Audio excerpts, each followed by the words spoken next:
Good evening and welcome or welcome back to these summer school theme talks. Tonight by Stephanie Bisby is our third, and I am very much looking forward to it. We're offering you a real summer school experience, though not the full experience, hosted in virtual space. The theme talks are a key part of what we do when we meet in person for summer school, and we are delighted that we can offer them to you in this way. And now the waving. Summer school is organised by a panel, and the members of that panel are Jane Blackall, Kate Brady McKenna, which is me, Louise Baumberg, Michael Allard, and Nicola Temple.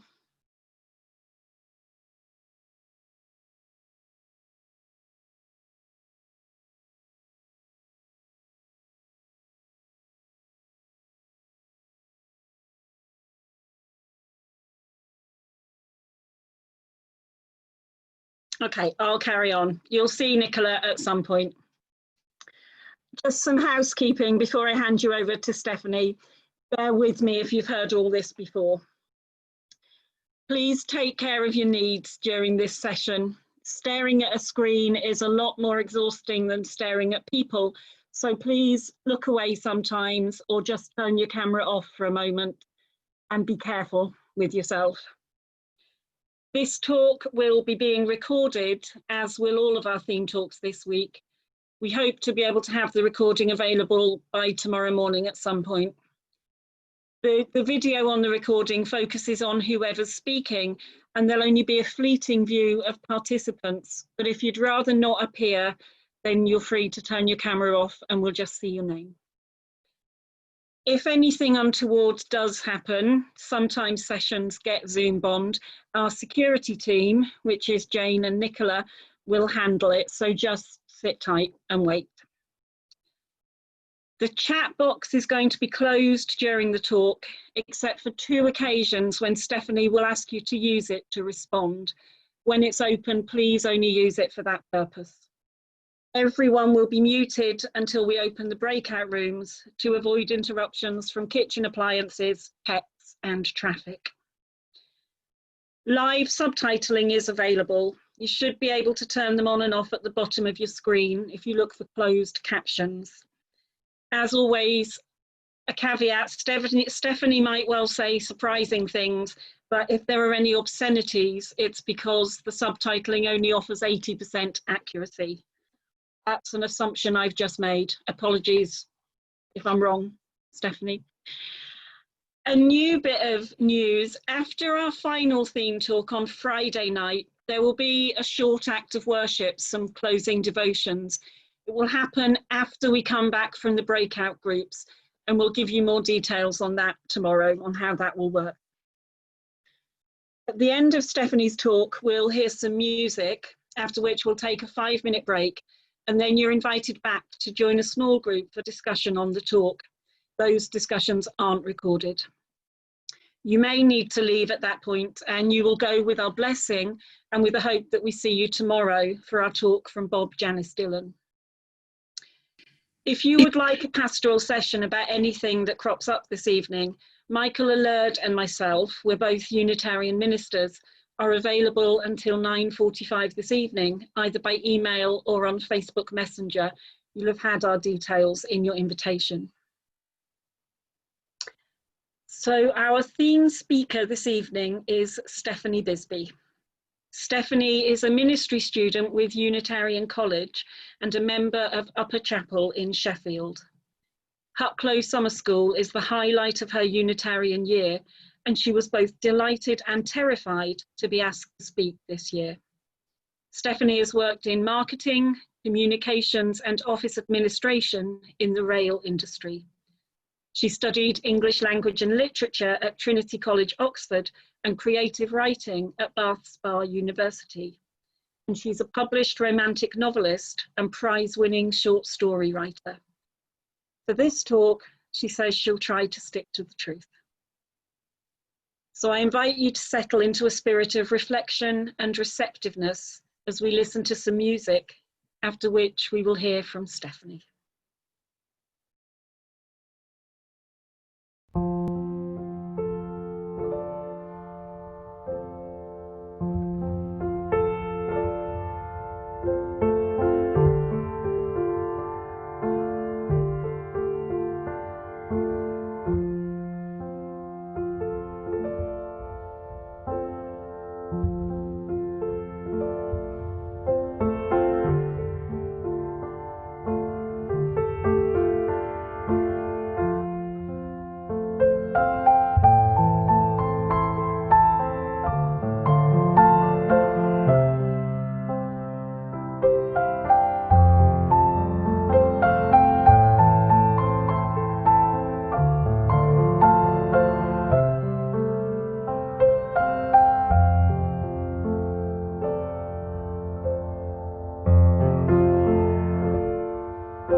Since the dawn of time, people have gathered around fireplaces, called everyone close to listen, and shared music and song and story.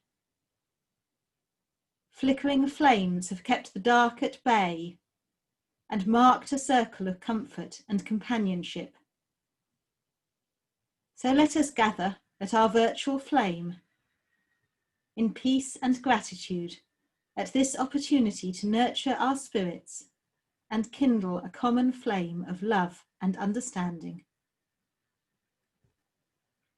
Welcome, as Kate said, to this evening's real summer school talk in virtual space.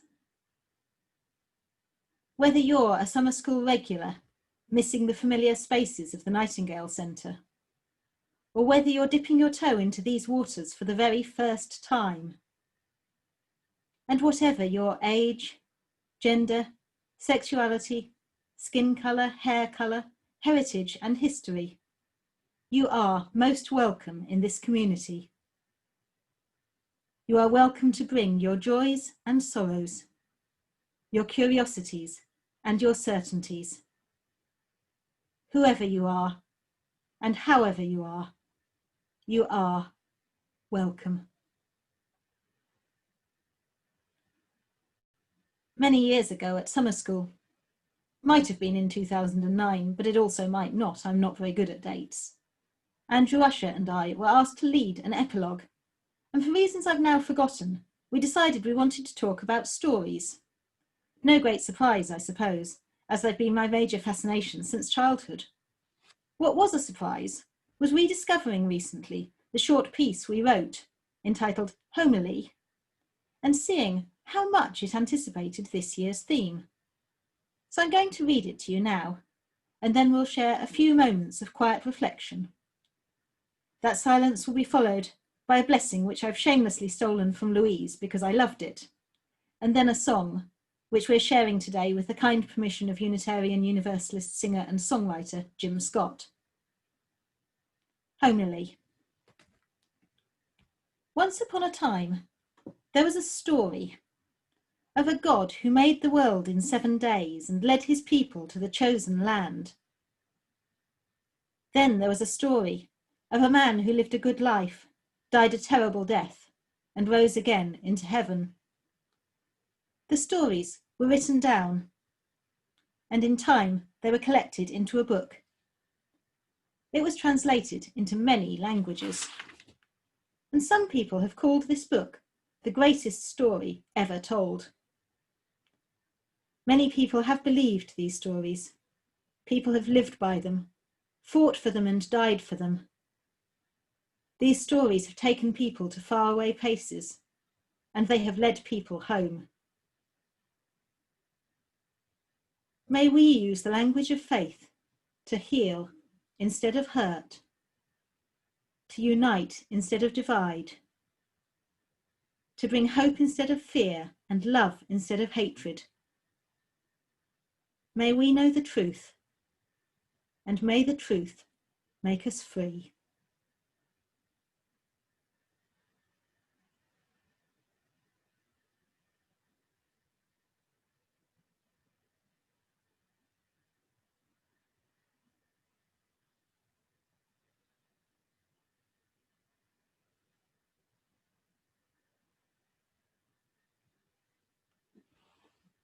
These are the days that have been given to us. Let us rejoice and be glad in them. These are the days of our lives. Let us live them well in love and service. These are the days of mystery and wonder. Let us cherish and celebrate them in gratitude together. These are the days that have been given to us. Let us make them stories worth telling to those who come after us. Amen. Gather in peace, gather in thanks, gather in sympathy now and then. Gather in hope, compassion, and strength. Gather to celebrate once again. Gather the Spirit, harvest the power. Our separate fires will kindle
know how well this is going to work, asking for a show of hands across 3 screens, but let's give it a go.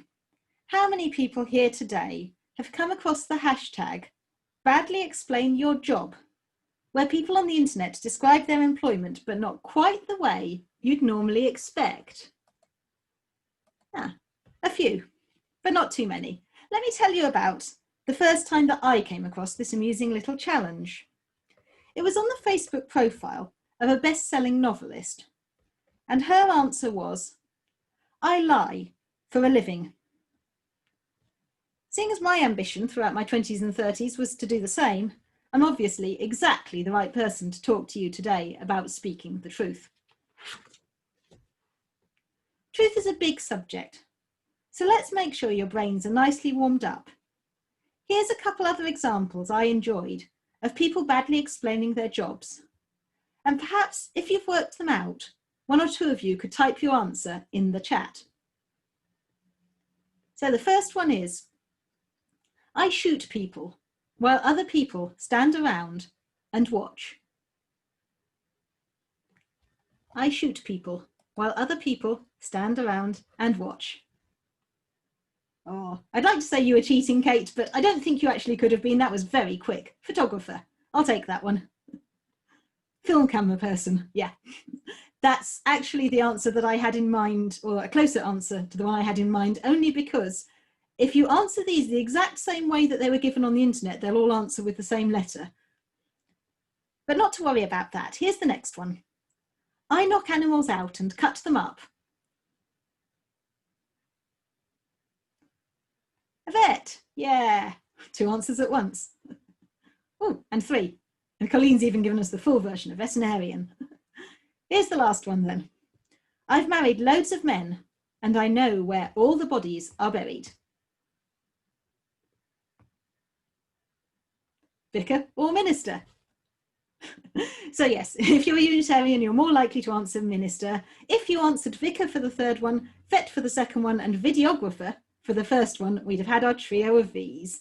There you go. But what makes badly explain your job funny is that the descriptions are completely accurate, but also completely bizarre and misleading. A first hint that just because something is literally true, that doesn't necessarily make it useful. Before we move on from this hashtag, I just want to share one final favourite. I'm not going to make you guess this one. It's, I make other people sound like they write English good. And the answer is, of course, a copy editor. And that one comes with an addendum. And if I wanted to get pedantic about it, this copy editor pointed out, the hashtag should be, explain your job badly, which oddly enough was my first reaction to that hashtag too. I imagine that overzealous editor, a little bit like the one who, legend has it, tried to apply logic to improve the opening sentences of various famous works of literature.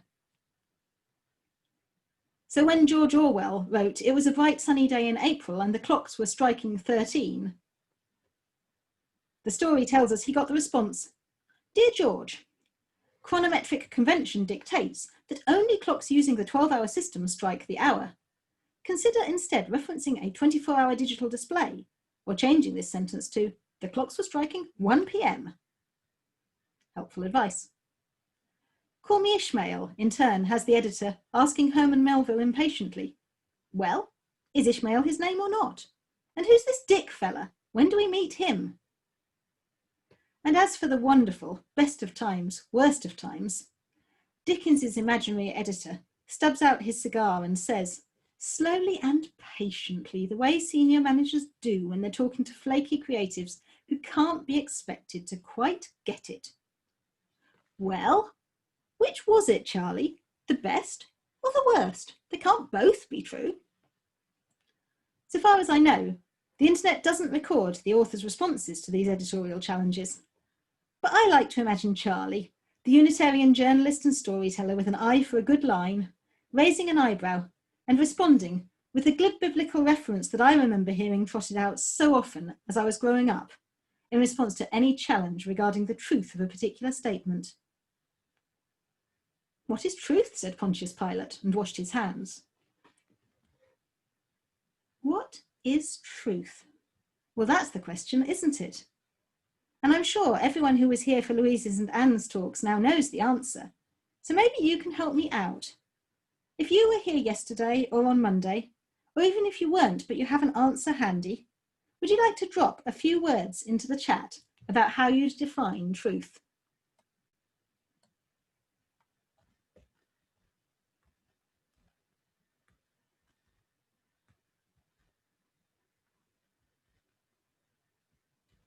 Subjective rather than absolute. There's my talk done. I'll go home then. Oh, wait, I am home. Anyone else?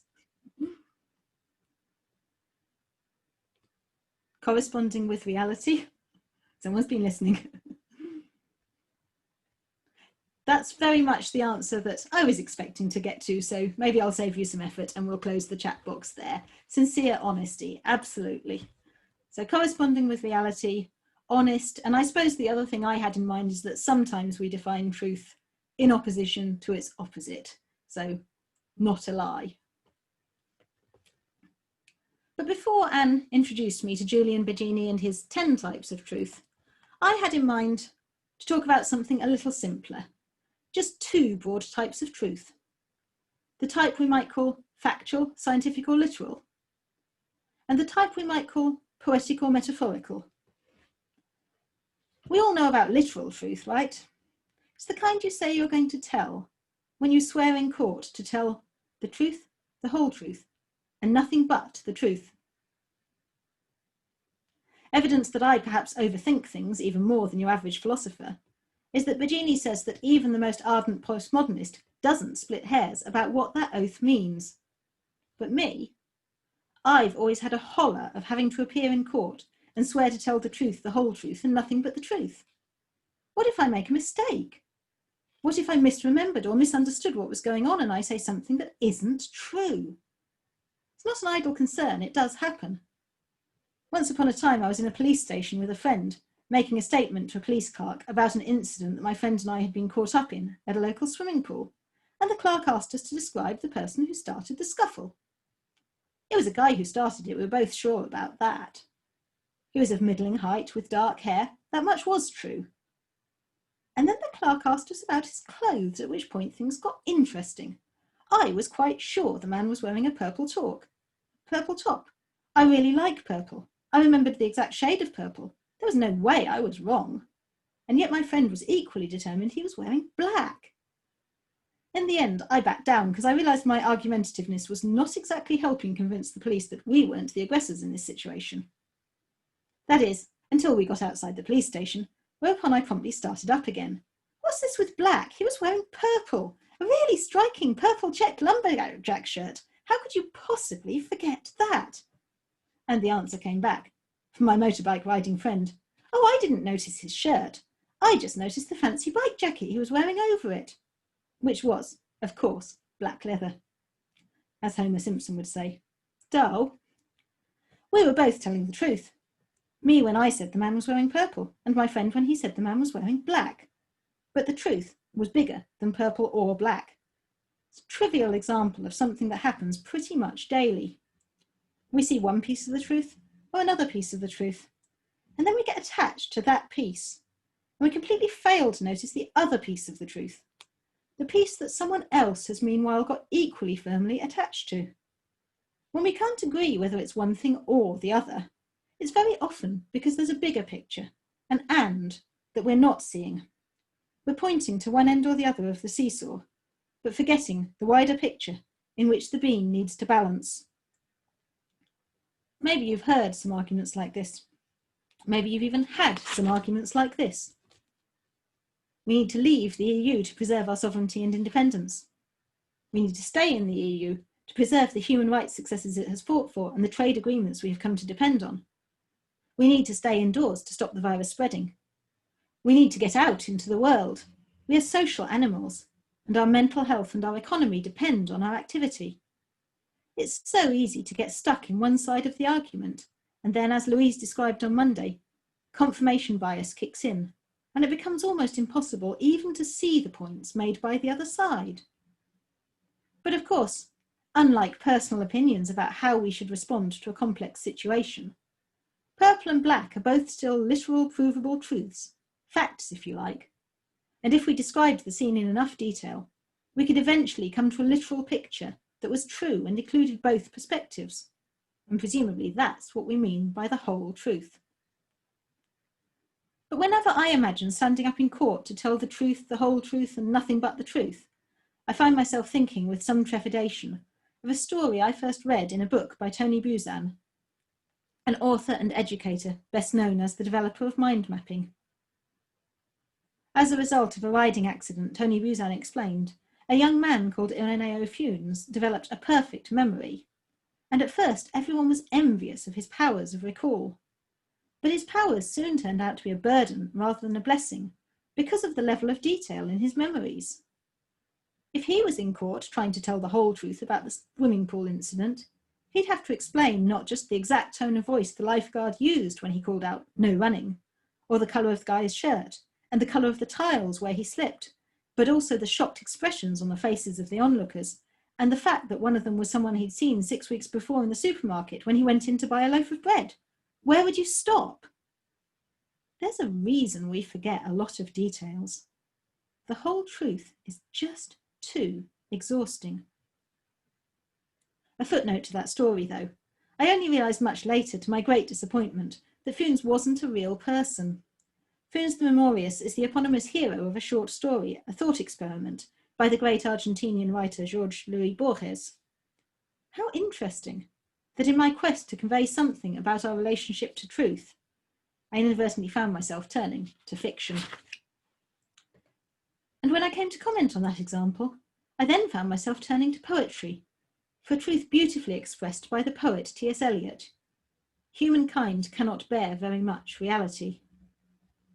The whole truth would simply be too much to keep straight in our heads from day to day, and so we learn early on to discard the pieces that bear no relevance to our understanding of our current reality. But each time we begin discarding a piece of the picture, the risk is that we may discard not just extraneous detail, but something that's critical to our understanding. The whole truth may be an impossible ideal, but it is an ideal nonetheless, because without the whole truth, who knows what important information we may be wrongly setting aside. Oscar Wilde, whose wit often disguises a surprising amount of wisdom, wrote, "The truth is rarely pure and never simple." Julian Baggini puts it this way: to rebuild belief in the power and value of truth, we can't dodge its complexity. And Quaker writer and activist Parker J. Palmer, a huge influence in my life, who I first learned of from Michael Dadson in his 2014 Hucklow Summer School talk, says this: to see truth in the round, we need many angles of vision, many voices of varied experience. In other words, we need the second kind of truth. We need stories, poems, and metaphors. Just after I began writing this talk, I picked up Alistair McGrath's delightfully titled book, Deep Magic, Dragons and Talking Mice. I found it on a book table somewhere a year or so ago and bought it for no better reason than it was pretty and I liked the title. I don't think I even noticed the subtitle, How Reading C.S. Lewis Can Change Your Life. So it was pure chance that I picked it up now, as I began writing about how we use stories to explore and deepen our understanding of truth.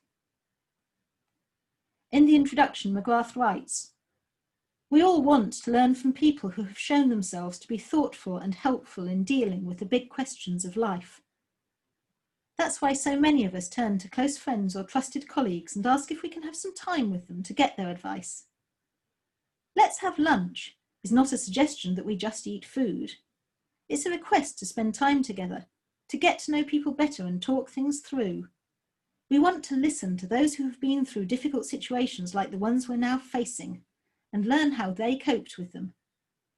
We want them to tell us how they made sense of things so that we can do the same." When I read these words, I immediately found myself wondering about whether they applied differently now in the middle of a pandemic than they did in 2014 when he wrote them. It's not been so easy for the past few months to do lunch, and so we've had to find other ways to spend time together, to get to know people better and talk things through. And here we are. But where are they, the other people who've been through difficult situations like the ones we're now facing? 102 years on from the last pandemic, we can't really sit down with the people who coped with Spanish flu and ask them about their experiences. Perhaps we might turn to literature from the time, but an article in the online journal The Conversation confirms my suspicion that there is a shortage of literature based around the 1918 pandemic. So what about people who've coped with other challenging situations? One great example is the book I've probably had recommended to me by more people from more different walks of life than any other single book. Man's Search for Meaning by Viktor Frankl. A handful of pages later, by a similar process, that's exactly where Alistair McGrath arrives. Realising that there is meaning and purpose in life, McGrath writes, keeps us going in times of perplexity and difficulty. This point was underscored by Viktor Frankl, whose experiences in Nazi concentration camps during the Second World War showed the importance of discerning meaning in traumatic situations. We need a mental map of reality that allows us to position ourselves, helping us to find our way along the road of life. McGrath goes on to add, in keeping with Frankl's insights, that recent studies of trauma have emphasised the importance of sustaining a sense of coherence as a means of coping with seemingly senseless or irrational events, particularly those which involve suffering. In other words, those who cope best are those who can see beneath the surface of an apparently random and pointless world and grasp the deeper structure of reality. McGrath, following his hero C.S. Lewis and Harvard psychologist William James, links this deeper understanding specifically to religious belief. But I'd like to suggest a more general answer, which might have appealed both to Lewis and to William James's equally brilliant brother, the novelist Henry. Those who cope best are those who tell the best stories. But what is the best story to tell and to believe? I wonder who here considers themselves a glass half full person, an optimist, and who is more of a glass half empty person, a pessimist. And if, like me, you consider yourself a positive person, I wonder whether, like me, you found it harder to hold on to that positivity in the face of the relentless anxiety and negativity of so much of the media in the last few months. If so, there's a reason that's likely to be the case. There are many examples of negativity bias. I'm particularly intrigued by one observed by the Swedish doctor and lecturer Hans Rosling. Teaching a course in global health, he thought it would be interesting to get students' attention by asking them to guess a number of statistics which could be used as measures of progress across areas such as income, population, medicine, and education. Not surprisingly, most people guessed wrong most of the time. The number of people living in extreme poverty or participating in post-11 education are not figures that most people, even highly educated people, carry around in their heads. But what was surprising was that given a set of simple 4-answer multiple choice questions, the students weren't simply scoring around 25% on average, as you'd expect if they had no idea. They were consistently scoring worse than chance. Way worse than chance. Other than maybe the odd question where they happened to possess the accurate figure, they consistently guessed wrongly.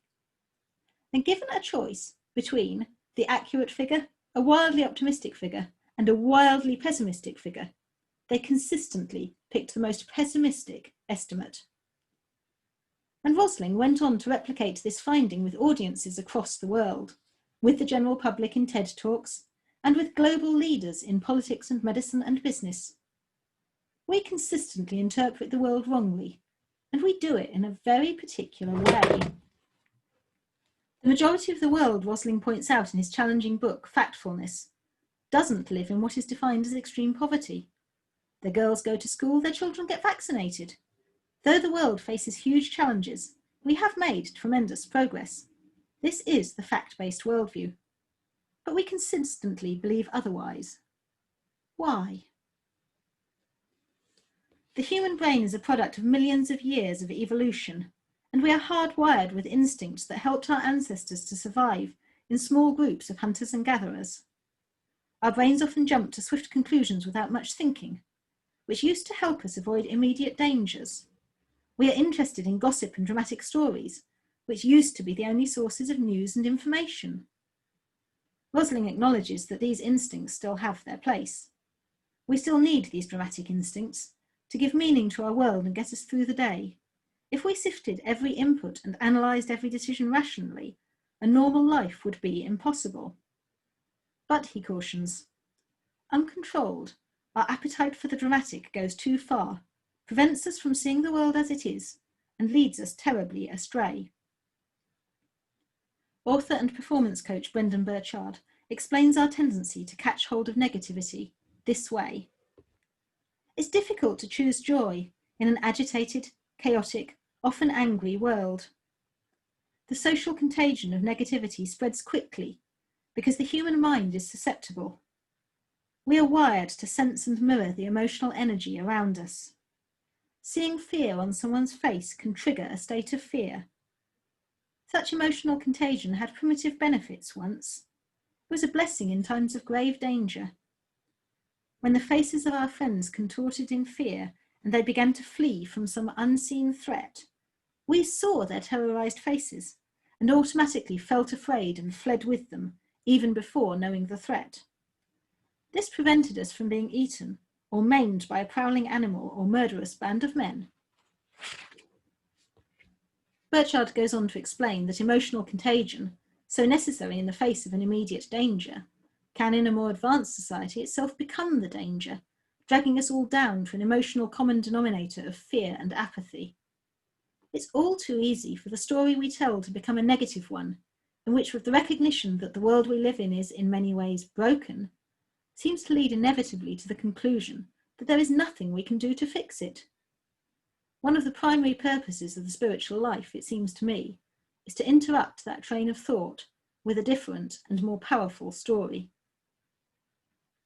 In Seeking Paradise, a Unitarian mission for our times, Stephen Lingwood argues that the essence of faith is what we choose to believe beyond the literal. Our faith is defined by the choices we make about our interpretation of the facts, about what is meaningful and what is not, about what we choose to take action on and what we choose to set aside. He writes, "We may try to remain agnostic about truth, and perhaps we must, but we cannot remain agnostic about faith, because to live is to live because of some kind of faith. We all," Lingwood argues, "whether we like it or not, choose stories to live by. The question is simply, which is the most empowering story?"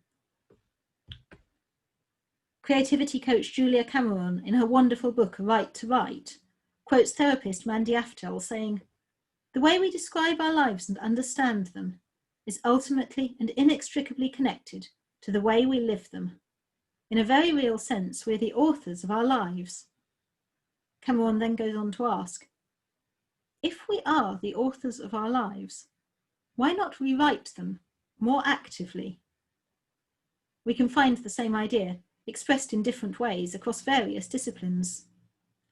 Hans Rosling, as we heard, uses statistics in his book Factfulness to back up a more positive story about the world than we are used to hearing.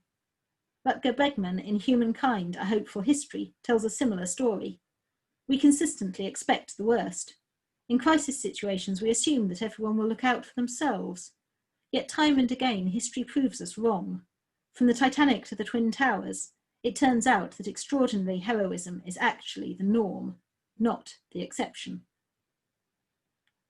In psychology, the skill of learned optimism, pioneered by former president of the American Psychological Association, Martin Seligman, and explained in a book of the same title, asks us to change our story about why bad things happen, seeing them as temporary, specific, and external, instead of permanent, pervasive, and personal.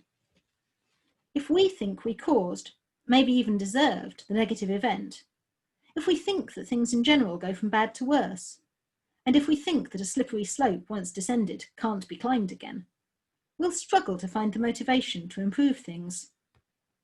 Whereas, if we believe this is a temporary setback, that lots of good things happen as well as bad ones, and that bad luck can be countered by hard work and talent, it will be a lot easier to set to work to put things right again. In business, the discipline of appreciative inquiry turns conventional wisdom on its head by arguing that focusing on problem areas merely creates more problems, and what's needed for true transformation is a focus on finding and moving towards what is most positive in staff and customer experience. Appreciative inquiry is now used widely in all kinds of settings, not just business, but education and churches. And in a lovely book called The Joy of Appreciative Living, Jacqueline Kelm explains how applying the same technique in their personal lives helps people become happier. So now I'd like you to take a moment to think of 3 things you've been grateful for in the recent past. Tiny or huge, it doesn't matter.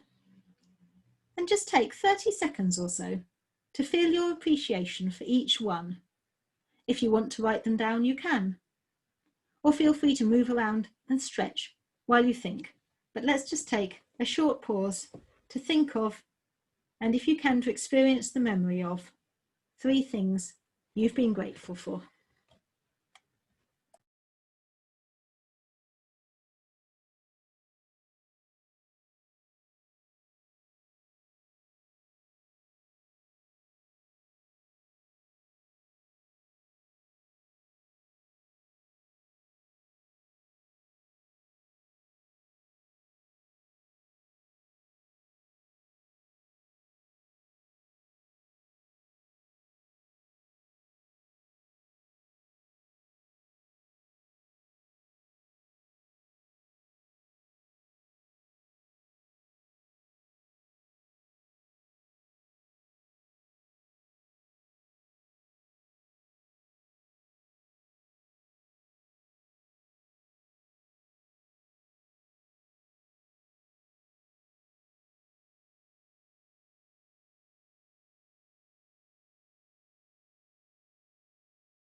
Though Jacqueline Kelm arrived at this idea from a secular perspective, the approach to life she promotes is very much like the faith Stephen Lingwood advocates in his book Seeking Paradise.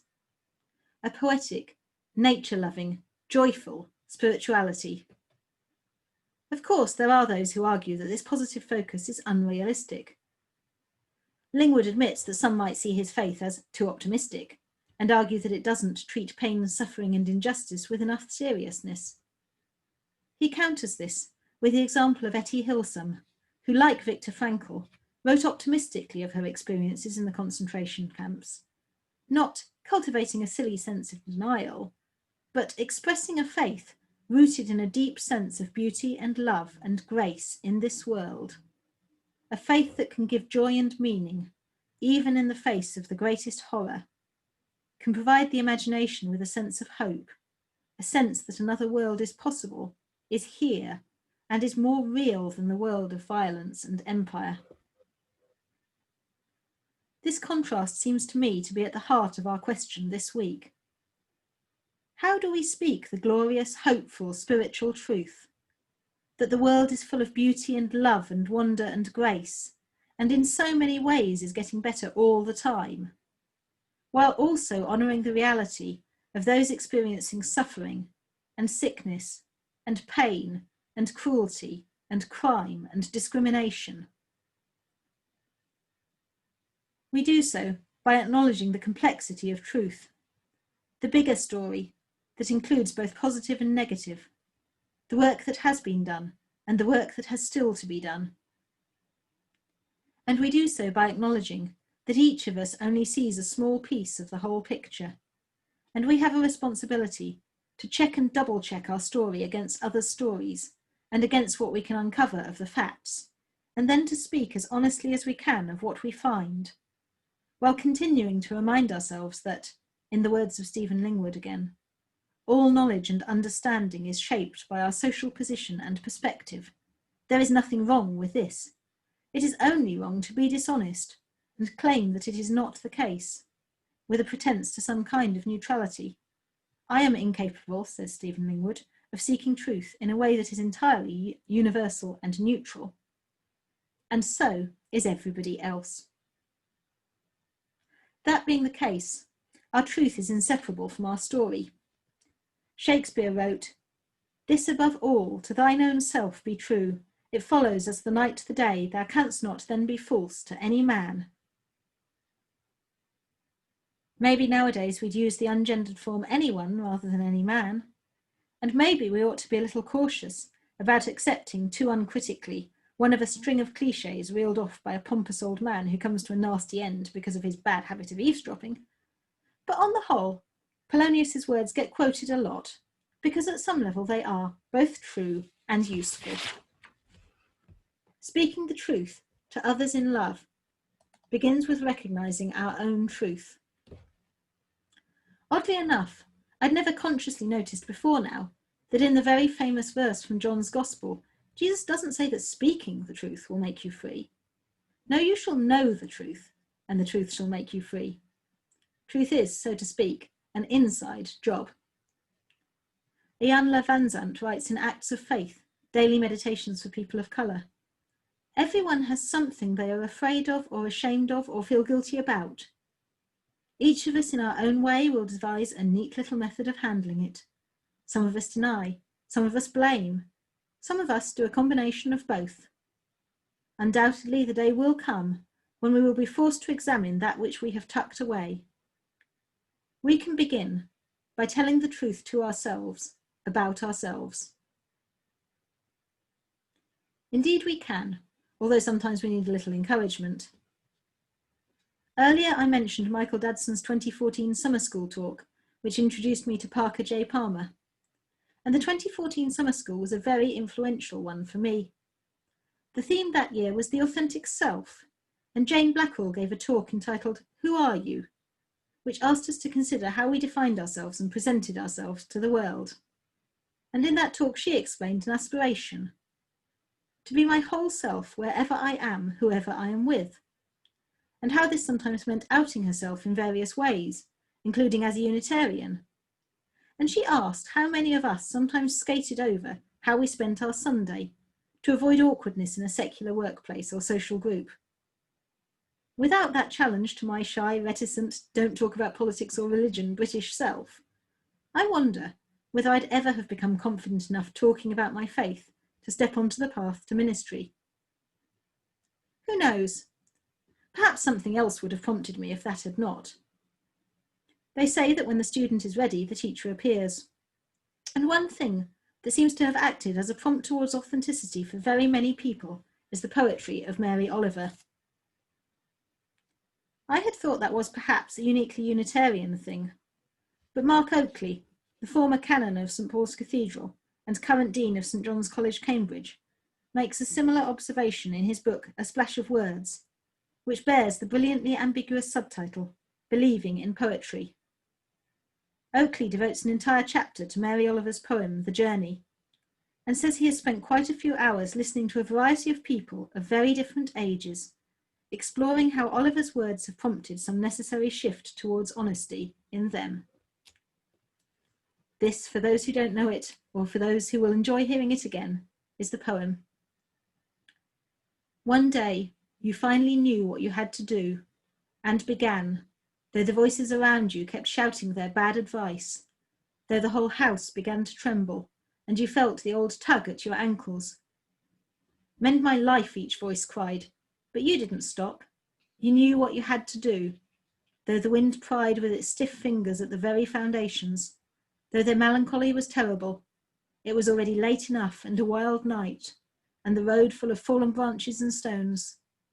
But little by little, as you left their voice behind, the stars began to burn through the sheets of clouds, and there was a new voice which you slowly recognized as your own, that kept you company as you strode deeper and deeper into the world, determined to do the only thing you could do, determined to save the only life that you could save. So Mary Oliver. And it's probably not an accident that it's in the chapter discussing this poem where Oakley mentions his own necessary shift. Mark Oakley was asked to give a talk at the Christian festival Greenbelt in 2014 and decided that in order for his talk to be honest, he'd have to come out as gay. He mentioned this intention in advance, as I imagine many of us would, to a few trusted individuals. Only unlike most of us, his trusted confidants included 2 bishops, one English and one American. "Would this be a problem for you?" Oakley asked, and the English bishop said, "Not for me," in a tone which clearly suggested that it would be a problem for someone somewhere, though who that was remained ominously unclear. Whereas the American bishop responded enthusiastically, "Oh, Mark, that's wonderful. No matter what happens, it's always best to live in the light. So many will be grateful to you." I'd love to think that as Unitarians our response would be more like that of the American bishop. But experience says that, as welcoming and open-minded as we strive to be, we can still fall short in recognising others' truth and honouring their experience.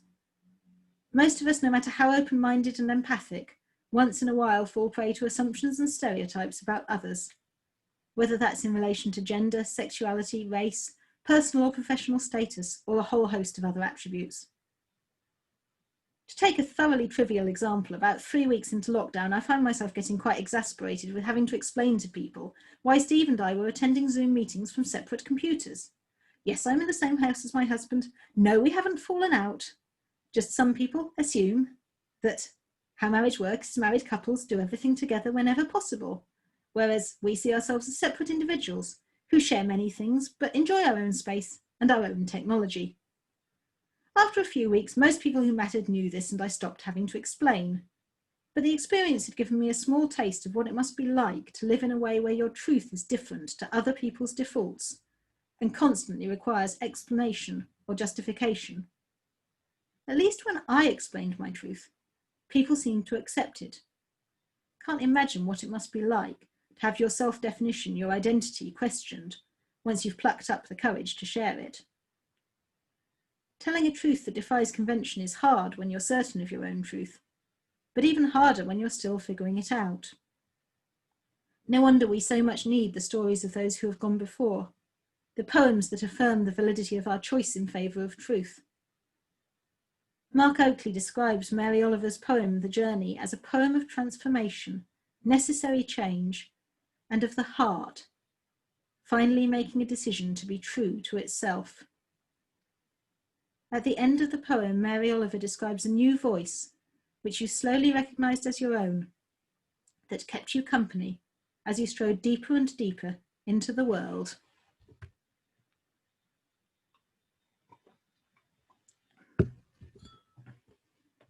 The question of finding one's voice is one that preoccupies many new writers, and it's closely bound up with questions of truth and authenticity.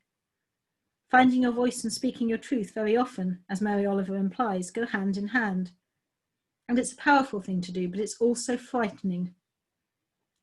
Truth is wild, Mark Oakley writes. It's uncontainable and will always out. It disrupts everything we do to cover it up. And when it emerges, there is the sense that we've been a bit late catching up with it. In Oakley's words, at last who you are, what you say and believe, all begin to travel together. In Jane Blackwell's words, you are your authentic self in all situations, wherever you are and whoever you are with. Don't know about you, but even 6 years after first hearing that inspiring aspiration, I still find it hard to live up to. There are simply too many opportunities to slide under the radar, to let a contentious view go unchallenged or a difficult truth untold. And I'm continually looking for allies in the struggle to tell more of my truth more of the time. One person who's helped and inspired me is Susan Scott, the author of a book called Fierce Conversations. Fierce conversations, she writes, are an effort to understand, first of all for yourself, something that is worthy of your pondering. They are deeply probing explorations. Speak about the things you want to understand. Most people want to share journeys of this kind. Forget about being clever or impressive. Forget also about persuading others to your view. Saying something louder doesn't make it true. What is called for now is quiet integrity. Tell the truth. Tell the truth. Tell the truth. But how do we do that?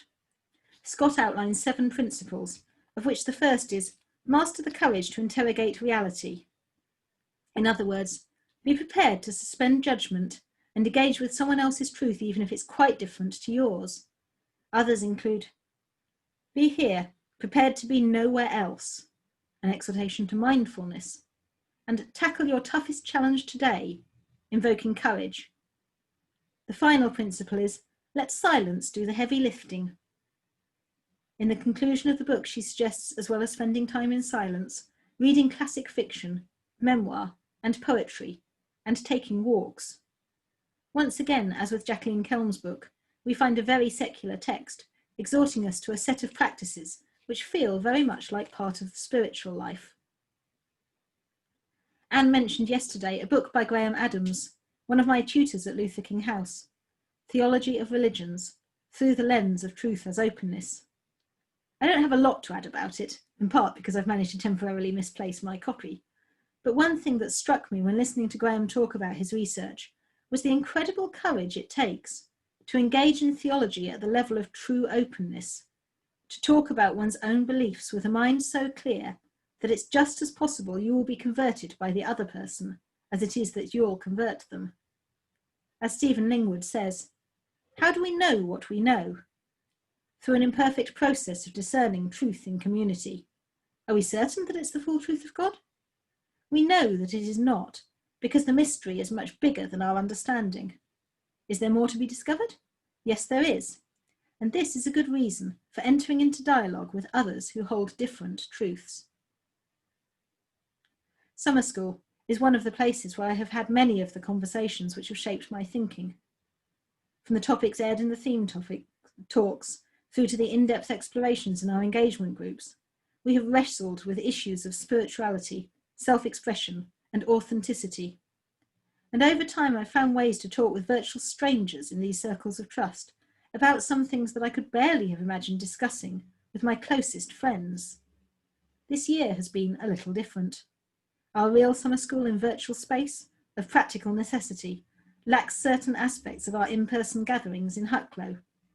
And yet, over the course of writing this talk, while engaging in real conversations with friends and family, and imaginary conversations with all of you, I've come to realise a point of view I honestly had no idea at the beginning that I held.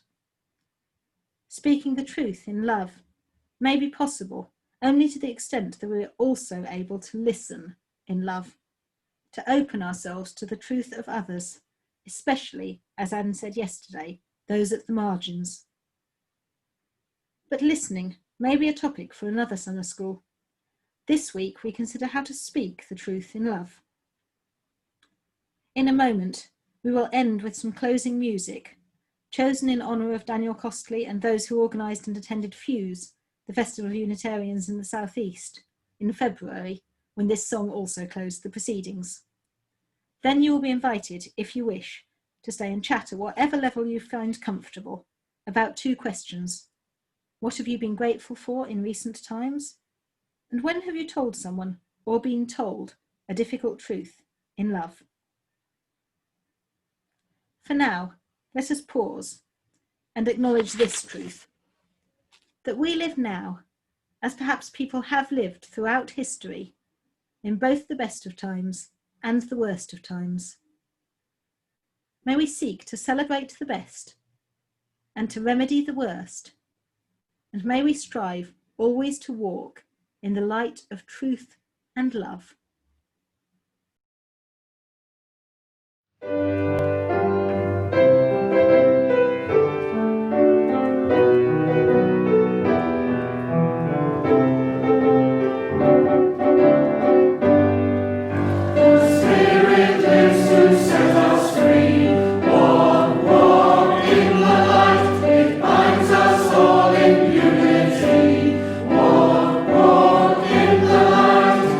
Walk in the light, walk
Thank you, Stephanie, so much. That was amazing. I'm going to suggest that you just pop your screen onto gallery view and watch the Zoom equivalent of the applause you richly deserve.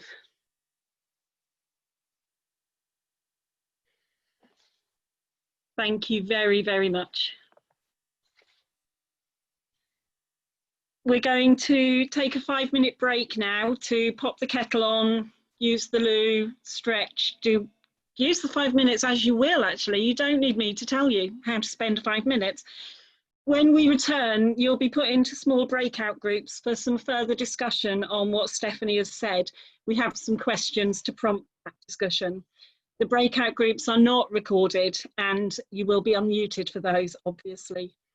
If you choose to leave us now, and we do understand that there are lots of reasons you might have to, then I wish you a very pleasant evening, and I look forward to seeing you tomorrow when we'll be hearing from Bob, Janice, Dylan.